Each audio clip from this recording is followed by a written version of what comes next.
and welcome Your City in Action here on Salina Community Access TV. I'm your host, Todd Pittenger from KSAL Radio, the Rocking M group of radio stations here in Salina and throughout Kansas. So glad to have you here on the program today.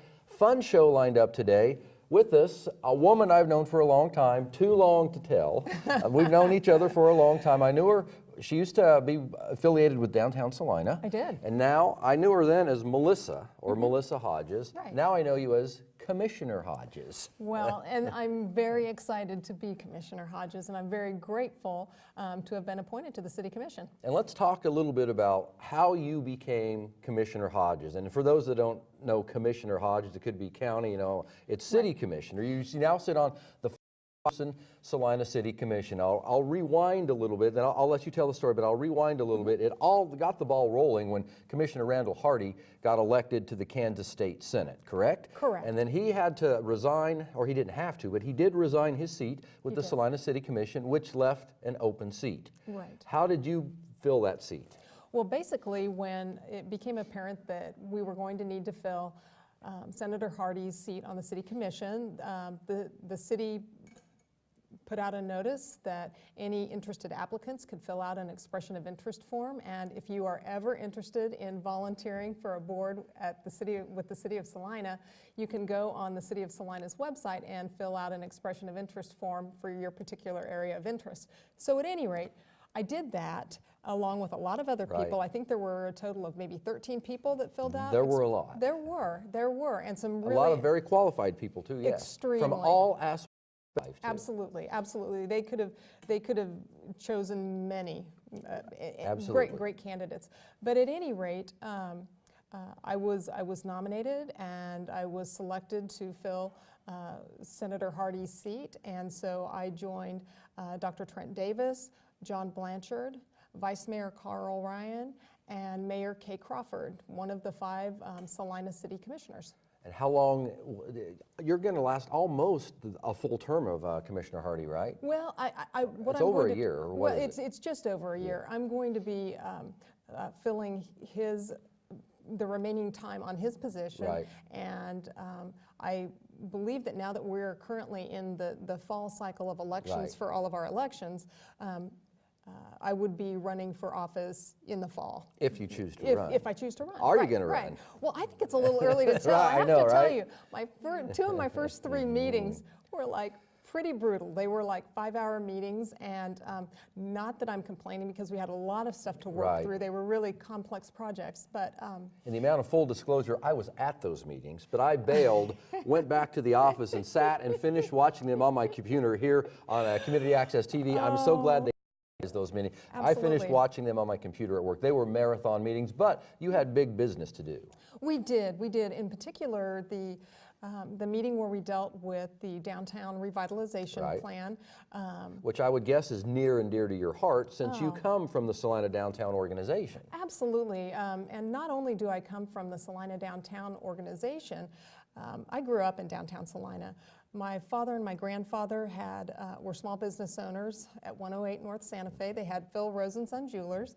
I worked for a woman's clothing store called The Loft and another one called Seifert's when I was in high school. And it seems like from age 14, I was working downtown. And so downtown is very near and dear to my heart. And I believe that my father and my grandfather were involved in the first go-round, like in the mid-'80s when the first downtown revitalization happened. So now it's time for some freshening up, and I'm very excited to get to be a part of that.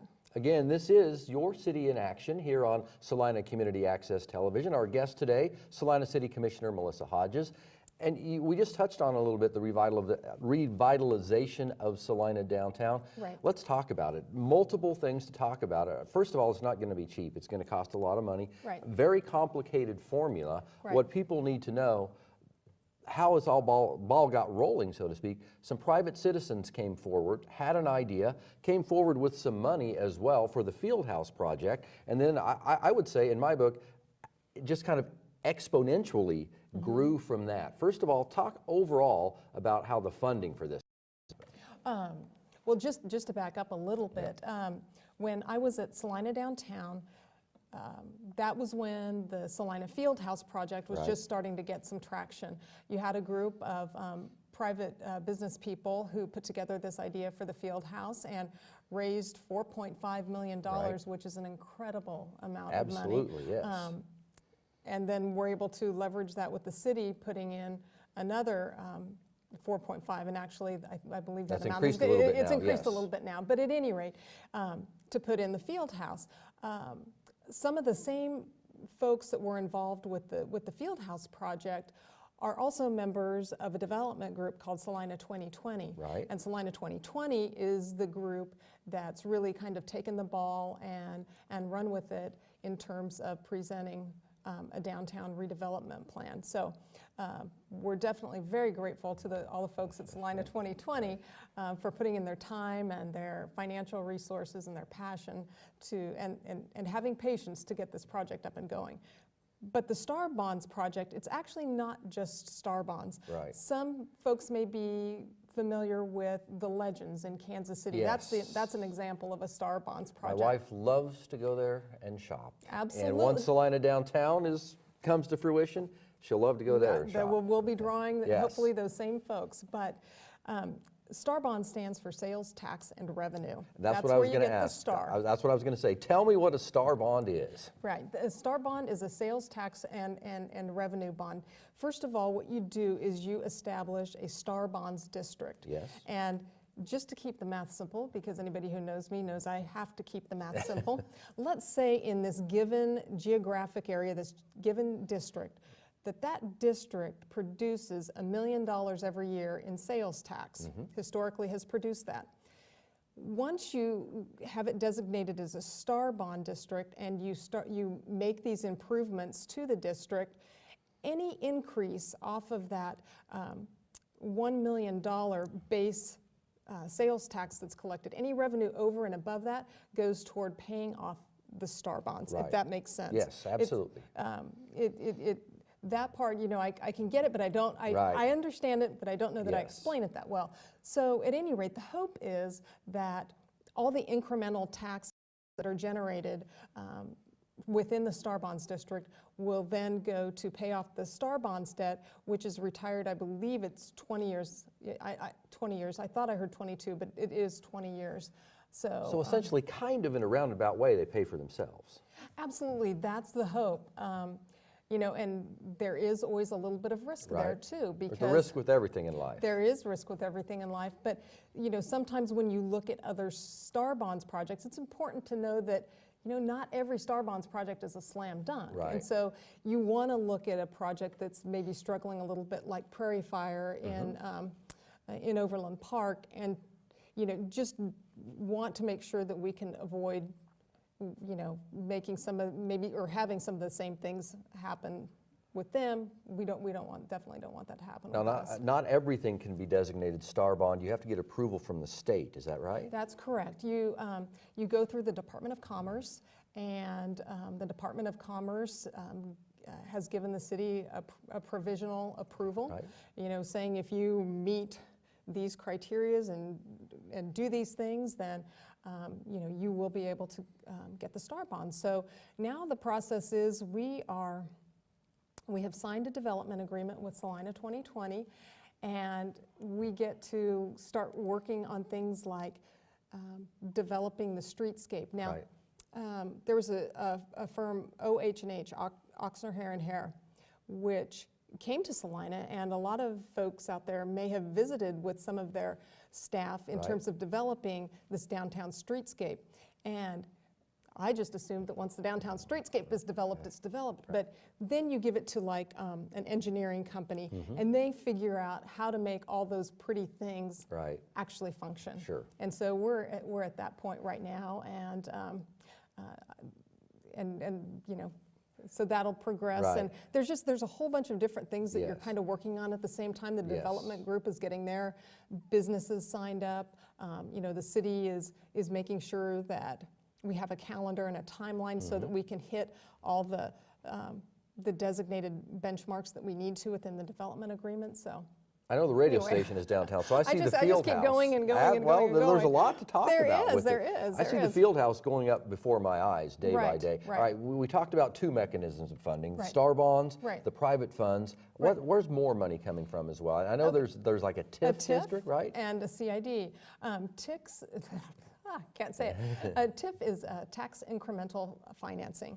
And basically a TIF does the same thing with property taxes that the star bonds do with the sales taxes. So Okay. let's say your building's worth $100,000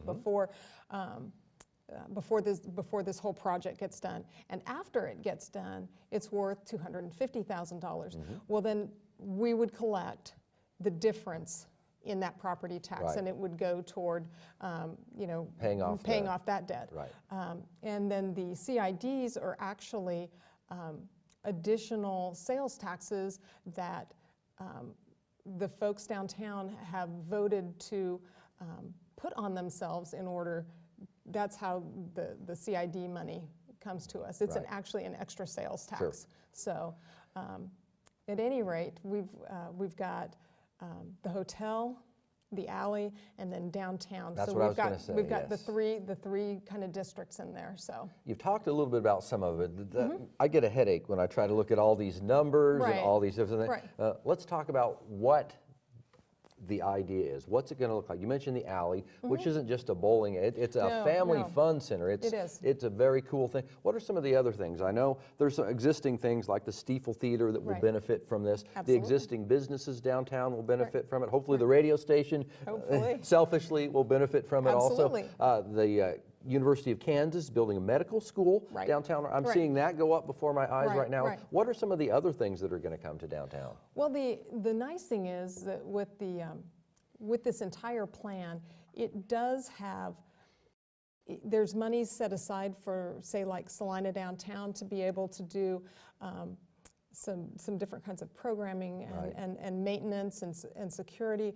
There's monies that are set aside to attract new businesses if they need incentives or assistance. And there's also money set aside for businesses, existing businesses that may be wanting to expand or upgrade. So I feel like it's going to be a really supportive economic environment. So people, when they're looking downtown, there will be funding mechanisms to help make it easier for them. And the new things that we'll see, what, a car museum? Absolutely. Okay. Yes. Yes, Sorry. yes. So you'll have the field house. You'll have the car museum. Which, you'll have and the- I was looking at some of the stuff and some of the packets you get. I get those packets my too, and I go gosh. through the big custom Kemp car show that comes here. It's Absolutely. my understanding they're going to be involved in the car museum. So. Absolutely, And, and then if it's just minuscule as compared to the car show, wow. Oh, I know. Well, and the nice thing is we've also got McPherson's auto restoration program absolutely, yes. at their college, and I think that there's been some talk about, having, if I remember correctly from the plans, having a bay where you could have demonstrations Right. on restoration or repair. So you've got the car museum, you've got the new Homewood Suites Right, by the Hilton. Yeah. New hotel kind of new down there by the hotel. hospital. Absolutely, that'll anchor us on one end, and then, like I said, the alley on the other. The car alley and the museum. field house on the other, and then the Right. field house. Right. I saw an old Chicago as part of the plans Absolutely, also come down to be a nice complement to some of the restaurants that are already downtown. It is, but that does bring up, that is kind of a hard issue in that, how do you justify giving incentives to Old Chicago when you have mom and pop pizza Absolutely, joints yes. in downtown Salina? You've got Blue Sky, you've got Coops, you've got The Scheme, you've got Martinelli's, Martinelli's. right. Absolutely, and I think it's been, the businesses downtown have been so supportive of this effort that I really feel like they're being very selfless in terms of, supporting this and saying, yes, it may hurt my business, Right. but hopefully the rising tide will raise all boats. And I so. think those that I've talked to see the big picture. There's going to be Right, more right. people downtown. There's Right. going to be improvements. Right. I don't know if the plans are still what I saw, but initially Santa Fe would be narrowed a little bit. Right. The sidewalks would be a little bigger so they Right. could have outdoor dining on Right, the sidewalks, right. more room on the sidewalks. So I think it really would be it's a win-win for everybody who's downtown already in my book. Absolutely, and there's a lot of stuff under the streets, behind the buildings that you can't see that we need to upgrade, and being able to, leverage some of these funds is a good thing, because you know what, the water lines are going to need to be replaced.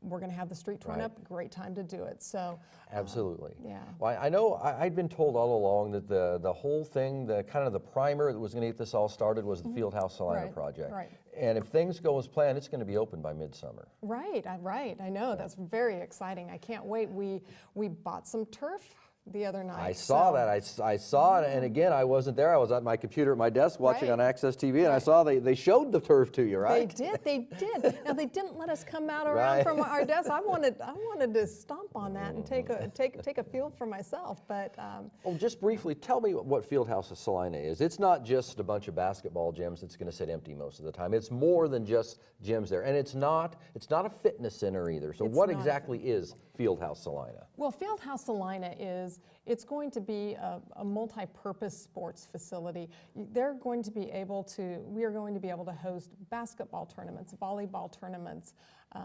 We're going to be able to, we now have a turf system where we're going to be able to put in turfs and have, I can't remember how, like one full-size field and then 2 or 3 practice-size fields for soccer. Right, and the field house is going to be geared primarily toward a practice facility for whether that looks like, parks and recreation teams, private teams. Because it's truly a community building. It is. And then hopefully on the weekends we'll be able to draw from our all these great tournaments. area. I know people who travel every weekend. They're in Wichita, or they're in Lawrence, or they're somewhere. Well, they're going to be able to stay here now, I think, a lot of times for tournaments here in Salina. Absolutely. Any parent that has traveled with his or her child for sporting events, and there's a lot of us out there, would be so grateful to be able to stay here and to be able to have grandparents watch their grandkids, and so. And I can tell you, I've been to tournaments before in a town, and we'll play a game.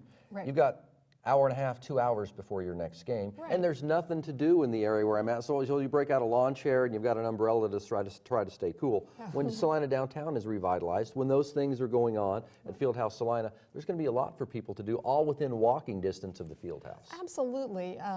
You'll be able to go and grab a bite to eat. If you have a longer break and the kids want to go do something at the Alley Family Entertainment Center, great. If grandma and grandpa or mom and dad want to go take a look at the car museum, I think it's going to be wonderful. I mean, I hope that we have a lot of foot traffic to and from restaurants and attractions, and that'll bring in a lot of business for our retail as well. All right, we've talked downtown a lot. Before I let you go, what else should we know? And anything else we should know about? What are some of the hot items other than the redevelopment of downtown that's going on right now with the city? Well, I think that our city, like a lot of cities across the nation, we're dealing with a crumbling infrastructure. Right. I mean, Salina is just over, 125 years old, and all of, things like water mains and water lines. A lot of that stuff was put in the 40s and 50s, right? Now, we're in considerably better shape than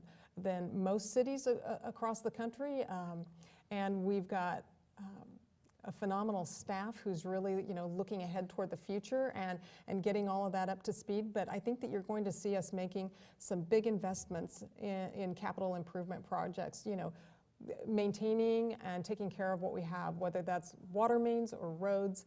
And I think that it's also going to be finding the funds to do that. Right. Unfortunately, we don't operate on a really large margin. So, and we're trying to build up our general fund, which is like our savings account. So, I mean, there's no money tree that the city waters and magically money appears on it? I thought there was, but come to find out, there's not. There's not. It's very disappointing because, there's so many needs out there. Right. And people, whether within the city or citizens of Salina, they're not asking for frivolous things. They're asking for things that they need, and it's very, that part's difficult. So we'll be needing to use our resources and stretching them as far as we can. Melissa Hodges, Salina City Commissioner, this has been fun. Thank you. We'll have you back and do this again here within a couple months, okay? I would love that. Thank you very much, Todd. Again, Salina City Commissioner Melissa Hodges, this has been your City in Action. I'm Todd Pittenger. Thanks so much for joining us here on Salina Community Access TV.